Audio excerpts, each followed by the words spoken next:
കുറച്ച് ലേറ്റായി എന്നറിയാം. സോ ആദ്യം തന്നെ ഞാനൊരു ക്വസ്റ്റ്യൻ കൊടുത്ത് തുടങ്ങാണ്. ഇപ്പോൾ നമ്മുടെ നാട്ടിൽ, നമ്മുടെ കേരളത്തിൽ എന്ത് പരിപാടി വന്നാലും, നമ്മുടെ തൃശ്ശൂരൊക്കെ ഞാൻ തൃശ്ശൂർക്കാരനാണ്. അപ്പോൾ തൃശ്ശൂർ നമ്മുടെ എന്ത് പരിപാടി വന്നാലും, നമ്മുടെ പൂരം, നമ്മുടെ നേർച്ചകൾ, നമ്മുടെ പെരുന്നാൾ, അങ്ങനെ പറഞ്ഞിട്ടാണ് നമ്മൾ എല്ലാ പരിപാടിക്കും പോകും. അത് ജാതി മതം കാര്യങ്ങളൊന്നും നോക്കില്ല.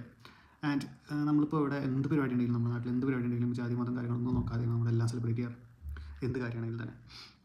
സോ ക്വസ്റ്റ്യൻ എന്താണെന്ന് വെച്ച് കഴിഞ്ഞാൽ, ഇനി കുറച്ച് കാലം കഴിഞ്ഞാൽ, ഇപ്പോൾ എന്താവും അവസ്ഥ നമുക്കറിയില്ല. കുറച്ച് കാലം കഴിഞ്ഞാൽ പുറമെയുള്ള പോലെ നിങ്ങളുടെ പൂരം, നിങ്ങളുടെ പെരുന്നാൾ, നിങ്ങളുടെ നേർച്ച, പുറത്ത് പൂരമൊന്നും ഉണ്ടാവില്ല, ബട്ട് മീൻസ് ഒരു വ്യത്യാസങ്ങൾ വന്ന് തുടങ്ങുമോ നമ്മുടെ കേരളത്തിൽ എന്നുള്ളൊരു ക്വസ്റ്റ്യൻ ഞാൻ ചോദിക്കുകയാണ്.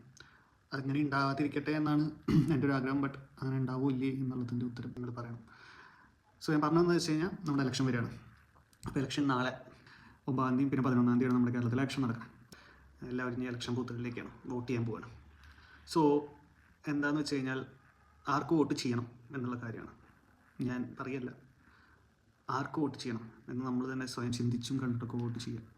ഒന്ന് ആലോചിക്കുക, ആർക്ക് വോട്ട് ചെയ്യണം എന്നുള്ളത് നോക്കി വോട്ട് ചെയ്യുക. കാര്യം എന്ന് വെച്ച് കഴിഞ്ഞാൽ, സ്വന്തം പാർട്ടിക്കോ സ്വന്തം വീട്ടിലേക്കോ അല്ലാതെ നാട്ടിലേക്ക് കാര്യങ്ങൾ ചെയ്യുന്ന ആൾക്കാർക്ക് വോട്ട് ചെയ്യും. നാട്ടിൽ കാര്യങ്ങൾ ചെയ്യുമെന്ന് ഉറപ്പുള്ളവർക്ക് വോട്ട് ചെയ്യാം. ഇപ്പോൾ കുറേ വാഗ്ദാനങ്ങൾ വന്നിട്ട് അവർ പിന്നെ ഒരു 5 വർഷത്തേക്ക് അവരവിടെ കാണില്ല. കാര്യങ്ങൾക്ക് വല്ലതും വിളിച്ച് കഴിഞ്ഞാൽ അങ്ങനെ ചെയ്യാമെന്ന് പറഞ്ഞിട്ട് അങ്ങനെ പിന്നെ കാണാത്ത കുറേ ആൾക്കാരുണ്ട്. പിന്നെ എന്ന് പറയുമ്പോൾ അതിനെത്ര രൂപ പാസ്സായിട്ട് അത് ഇവർ അപ്പുറത്തെ പാർട്ടിക്കാരെ സമ്മതിക്കാണ്ടാണ്, അവർ അലോ ചെയ്യാത്തതുകൊണ്ടാണ് അത് വരാത്തത്.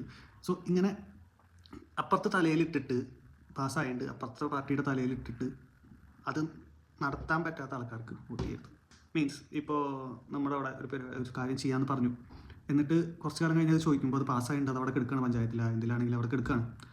അപ്പോൾ അത് നടത്തിക്കാൻ പറ്റാത്ത ഒരാളാണെങ്കിൽ അപ്പോൾ പിന്നെ അത് നടത്താമെന്ന് പറയേണ്ട ആവശ്യമില്ലല്ലോ. അത് എന്തൊരു കാര്യം നമ്മളോട് പറയുകയാണെങ്കിലും അത് ഇംപ്ലിമെൻറ്റ് ചെയ്ത് കാണിച്ച് തരുന്ന സ്ഥാനാർത്ഥിക്ക് വോട്ട് ചെയ്യാം. എന്താ കാര്യം എന്ന് വെച്ച് കഴിഞ്ഞാൽ, ഇതിപ്പോൾ അത് ഇങ്ങനെ പാസ്സായി എന്ന് പറയാൻ ആർക്കും പറ്റുമല്ലോ. അത് ഇംപ്ലിമെൻറ്റ് ചെയ്ത് കാണിച്ചു തരുന്നതിലാണല്ലോ കാര്യം. പിന്നെ എന്ന് പറയുമ്പോൾ നാട്ടിലേക്ക് കാര്യങ്ങൾ ചെയ്യുന്ന ഉറപ്പുള്ളവർക്ക് വോട്ട് ചെയ്യുക, നാട്ടിൽ ഉണ്ടാവുമെന്ന് ഉറപ്പുള്ളവർക്ക് വോട്ട് ചെയ്യുക, എല്ലാ ആൾക്കാരോടും ഒരേപോലെ നിൽക്കുന്നവരോട് വോട്ട് ചെയ്യുക. മീൻസ് ഈ സ്റ്റാറ്റസ് നോക്കി പെരുമാറുന്നോ അല്ലെങ്കിൽ ജാതി നോക്കി പെരുമാറുന്നവർക്കല്ലാതെ എല്ലാവരും ഒരേപോലെ കാണുന്നവർക്ക് വോട്ട് ചെയ്യുക. പിന്നെ വേറൊരു കാര്യം എന്ന് വെച്ചാൽ, നമ്മുടെ റോഡിൻ്റെ അവസ്ഥ അറിയാലോ ഇപ്പോൾ എല്ലാവർക്കും. കേരളത്തിൽ അത്യാവശ്യം കുറേ റോഡുകൾ നല്ലതാണ്. പക്ഷേ ഞാൻ തൃശ്ശൂർക്കാരാണ്. കുറേ കാലമായിട്ട് നമ്മുടെ റോഡൊക്കെ ഞാൻ കാണണമെന്ന് പറയാൻ കുറേ വീഡിയോസ് ചെയ്തിട്ടുണ്ട്. സോ റോഡിൻ്റെ കാര്യം കൂടി ഇലക്ഷൻ വരുമ്പോൾ മാത്രമല്ലാതെ അത് നല്ല രീതിയിൽ പണിതിട്ട്, ഇപ്പോൾ 5 കൊല്ലത്തേക്ക് അവിടെ നിൽക്കണേ 5 കൊല്ലം കൊണ്ട് അത് മെയിൻറ്റെയിൻ ചെയ്ത് പോകുന്ന ഉറപ്പുള്ളവർക്ക് വോട്ട് ചെയ്യും. പിന്നെ നമ്മുടെ വാർഡിലോ എവിടുത്തെ ബ്ലോക്കിലോ എന്താണ് പ്രശ്നം അത് അറിഞ്ഞിട്ട് സോൾവ് ചെയ്യുന്ന ഉറപ്പുള്ളവർക്ക് വോട്ട് ചെയ്യുക. സോ ഇതൊക്കെയാണ് പറയാനുള്ളത്. പിന്നെ എന്ന് പറയുമ്പോൾ ചിന്തിക്കുക, വോട്ട് ചെയ്യാനായിട്ട് മുമ്പ് ചിന്തിക്കുക. അടുത്ത 5 വർഷം നമുക്ക് അവിടെ കാണേണ്ട ആളാണ്. മീൻസ് നമ്മൾ വാർഡിലേക്ക് അല്ലെങ്കിൽ ബ്ലോക്കിലേക്ക് കാര്യങ്ങൾ ചെയ്തതെന്ന് ഉറപ്പുള്ള ഒരാളായിരിക്കണം.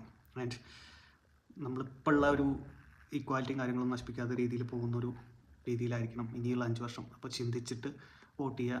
ചിലപ്പോൾ ഒരു ഇലക്ഷൻ്റെ തലേദിവസം വന്നിട്ട് സ്വാധീനിക്കാൻ നോക്കും. എന്ന് വെച്ച് കഴിഞ്ഞാൽ എത്ര രൂപ അക്കൗണ്ടിലേക്ക് ഇട്ട് പൈസ നോക്കിയിട്ട് പിറ്റേ ദിവസം വോട്ട് ചെയ്തിട്ട് പിന്നെ വീട്ടിലാത്ത അവസ്ഥ വരരുത്. ആൻഡ് ഇപ്പോൾ പറഞ്ഞതൊക്കെ എൻ്റേതായിട്ടുള്ള ഒപ്പീനിയൻസ് ആണ്. അത് ഓരോരുത്തർക്കും ഓരോ രീതിയായിരിക്കാം.